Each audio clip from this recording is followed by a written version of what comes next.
जून 2005 intelligence bureau headquarter में भारतीय इतिहास के सबसे खतरनाक ऑपरेशन को अंजाम देने की तैयारी चल रही थी। यहाँ बैठे मीटिंग में सारे अधिकारी यहाँ लगे बिग सीन पर फुटेज को देख हैरान होते जा रहे थे। दरअसल फुटेज में कोई और नहीं बल्कि मुंबई ब्लास्ट 1993 में मरे 250 से अधिक मासूमों के mastermind underworld don Dawood Ibrahim की बेटी का कार्ड था। हैरान अफसर जब तो कुछ समझ पाते तभी एक अफसर कार्ड की ओर इशारा करते हुए बताते हैं, दाऊद की बेटी मारूक की शादी का रिसेप्शन 23 जुलाई को दुबई के ग्रैंड हयात होटल में होने वाला है। अफसर बताते हैं भारत के सबसे बड़े दुश्मन को खत्म करने का सबसे सही मौका है। कमरे में बैठे सभी अफसर इससे सहमत हो जाते हैं और इस प्रकार दुबई में बैठे दुश्मन को मारने का प्लान तैयार किया जाता है। लेकिन इतना रिस्की ऑपरेशन भारतीय इतिहास में पहली बार मौजूदा किसी ऑफिसर द्वारा नहीं बल्कि भारतीय इंटेलिजेंस ब्यूरो के चीफ पद से तुरंत रिटायर हुए जेम्स बॉन्ड ऑफ इंडिया यानी अजीत डोभाल को सौंपा जाता है। मीटिंग खत्म होते ही आईबी यानी इंटेलिजेंस ब्यूरो के वर्तमान चीफ नरसिम्हन तुरंत फोन कर अजीत डोभाल को बताते हैं कि आईबी दाऊद को दुबई में घुसकर मारने की ऑपरेशन करना चाहता है।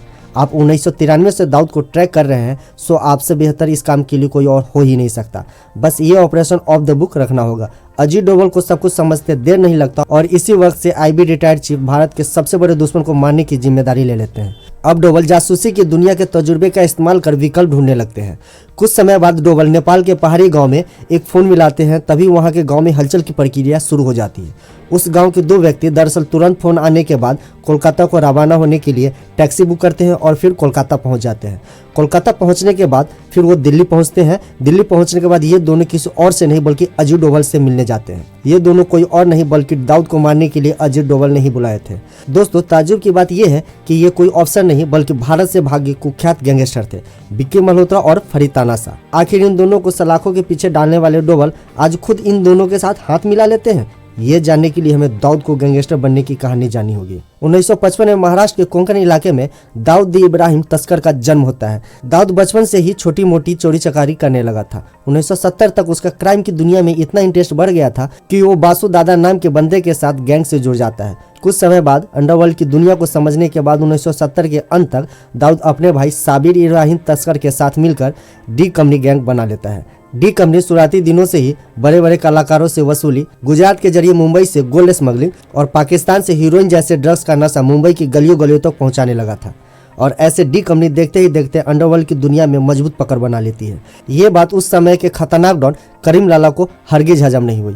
करीम लाला जो पठान गैंग का हेड था, वो कैसे भी कर डी कंपनी को रास्ते से साफ करना चाहता था। इसी के लिए पठान गैंग के लोग 1981 में दाऊद के भाई की हत्या कर देते हैं। इसके बाद तो मुंबई अंडरवर्ल्ड एक अलग ही रूप ले लेता है।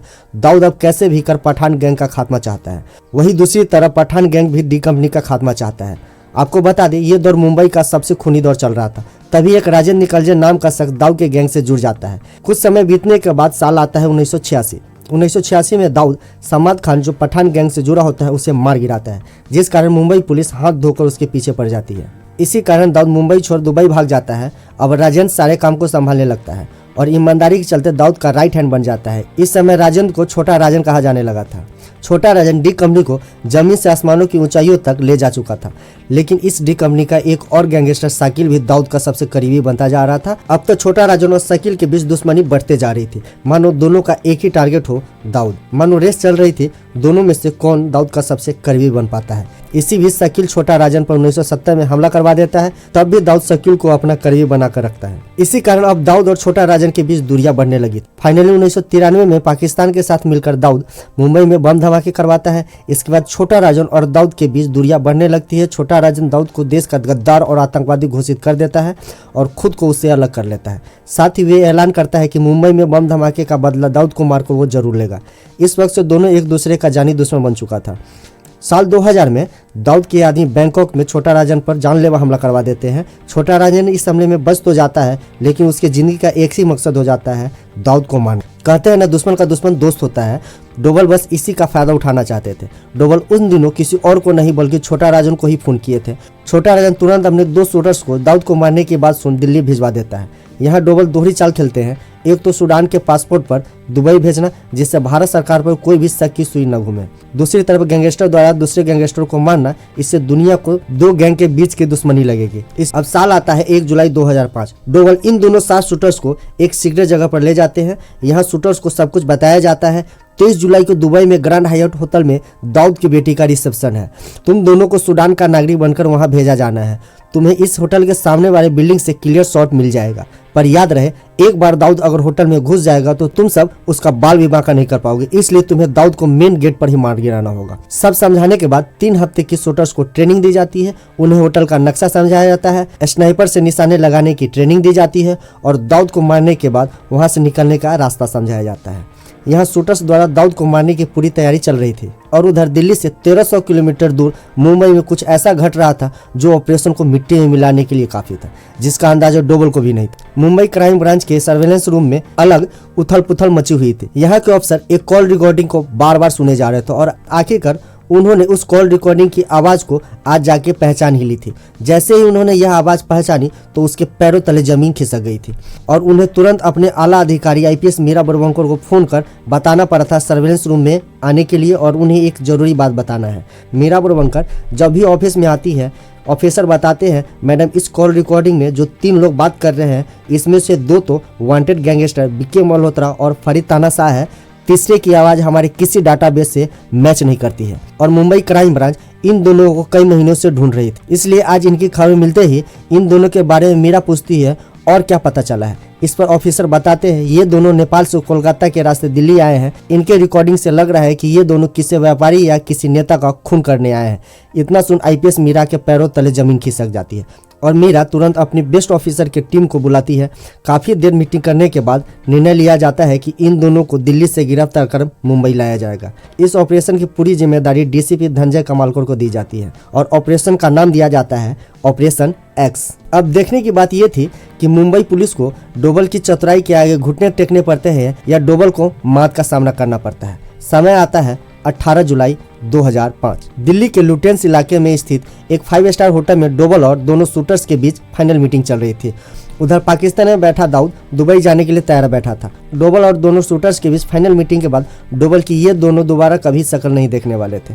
आज से ठीक 2 दिनों बाद ये शूटर्स दुबई को निकालने वाले थे। डोवल होटल में बैठे ग्रैंड हयात होटल के ब्लूप्रिंट को लगातार देखे जा रहे थे। डोवल कुछ देर बाद दोनों को प्लान दोबारा समझाने लगा। उधर मुंबई से आई टीम दिल्ली पहुंच जाती है और इसी होटल की तरफ रवाना होती है जहां डोवल दोनों 7 शूटर्स के साथ मीटिंग कर रहे थे। कुछ देर में ही मुंबई पुलिस होटल में घुस अपना आईडी दिखाते हुए रिसेप्शन में पूछताछ शुरू कर देती है। पता चलता है दोनों शूटर्स 5वें फ्लोर पर ठहरे हुए हैं। मुंबई पुलिस तुरंत ही उन्हें पकड़ने के लिए 5th फ्लोर के उस कमरे में दाखिल हो जाती है जहां दोनों 7 शूटर्स ठहरे हुए थे। उधर डोवल मुंबई पुलिस को कमरे में पहुंचने की जानकारी से पूरी तरह अनजान थे। होटल के इमरजेंसी दरवाजे से दोनों को लेकर बाहर निकलते हैं। मुंबई पुलिस जैसे ही कमरे में पहुंचती है तो कमरे को पूरी तरह से खाली पाती है। मुंबई पुलिस को कुछ समझ नहीं आ रहा था कि क्या करे। तभी एक पुलिस वाला कमरे की खिड़की से बाहर झांकता है। उससे वो दोनों शूटर्स गाड़ी में बैठते दिखाई दे देते हैं और गाड़ी दिल्ली के सड़कों पर चल पड़ती है और मुंबई पुलिस होटल से तुरंत बाहर निकल पीछा करने लगती है। कुछ देर पीछा करने के बाद सुनसान जगह में पुलिस टीम शूटर्स की गाड़ी के आगे अपनी गाड़ी लगा देते हैं। इसलिए शूटर्स के साथ बैठे डोवल वाली गाड़ी को अचानक ब्रेक लगानी पड़ती है।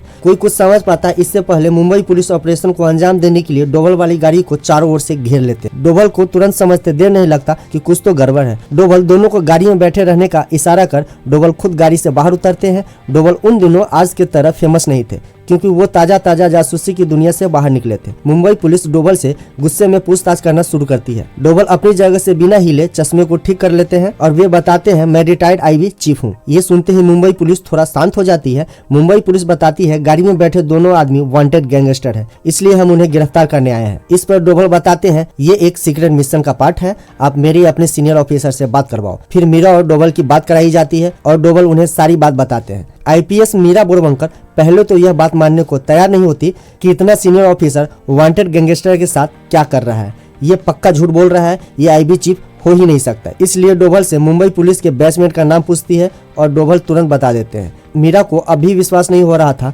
इसलिए ये मुंबई के क्राइम ब्रांच से इस ऑपरेशन की जानकारी एकत्रित करती है जहां उन्हें इस ऑपरेशन को होने की कोई जानकारी नहीं दी जाती। ये ऑपरेशन इतना गुप्त था कि इस ऑपरेशन की जानकारी मुंबई क्राइम ब्रांच को भी नहीं थी। इतना जानने के बाद आईपीएस मीरा अपने पुलिस टीम से दोनों गैंगस्टर को पकड़ मुंबई लाने का आदेश दे देती है। अपने इस ऑपरेशन को अपने ही देश के पुलिस के हाथों खराब होते देख डोभाल अपना आपा खोते हुए दिखाई देते हैं। तुरंत डोभाल दिल्ली कंट्रोल रूम में फोन कर मदद बुला लेते हैं। डोभाल के फोन पर दिल्ली पुलिस की कई गाड़ियां मौके पर पहुंच तो जाती है, लेकिन अब तक बहुत देर हो चुका था, इसलिए मीडिया भी तुरंत पहुंच जाती है और ये खबर आग की तरह फैलते देर नहीं लगती कि डोभाल छोटा राजन के गुर्गों के साथ मिलकर काम कर रहे हैं। अंत में मजबूरन डोभाल को ये दोनों गैंगस्टर मुंबई पुलिस को सौंपने पड़ते हैं। हालांकि डोभाल से जब इससे संबंधित सवाल पूछे जाते हैं तो वो भारत सरकार की बदनामी न हो इसलिए वे कहते हैं कि मैं उस वक्त तो घर में टीवी देख रहा था। डोभाल और भारत सरकार बदनाम होने से तो बच जाती है, लेकिन मुंबई पुलिस की लापरवाही के कारण कहे तो आईपीएस मीरा बुरवंकर के एक निर्णय के कारण हम दाऊद को मारने से चूक जाते हैं। 2015 में बीजेपी लीडर आरके सिंह ने इंडिया टुडे को एक इंटरव्यू में बताया था, बहुत सालों तो मुंबई के पुलिस ऑफिसर दाऊद के लिए काम करते रहे हैं। डोभाल के इस प्लान को नाकाम बनाने के लिए मुंबई पुलिस में छुपे दाऊद के गुर्गों का ही हाथ था। आप कमेंट में बताइए आपको क्या लगता है। बाकी वीडियो पसंद आई तो वीडियो को लाइक और चैनल को सब्सक्राइब जरूर कर दीजिएगा। धन्यवाद।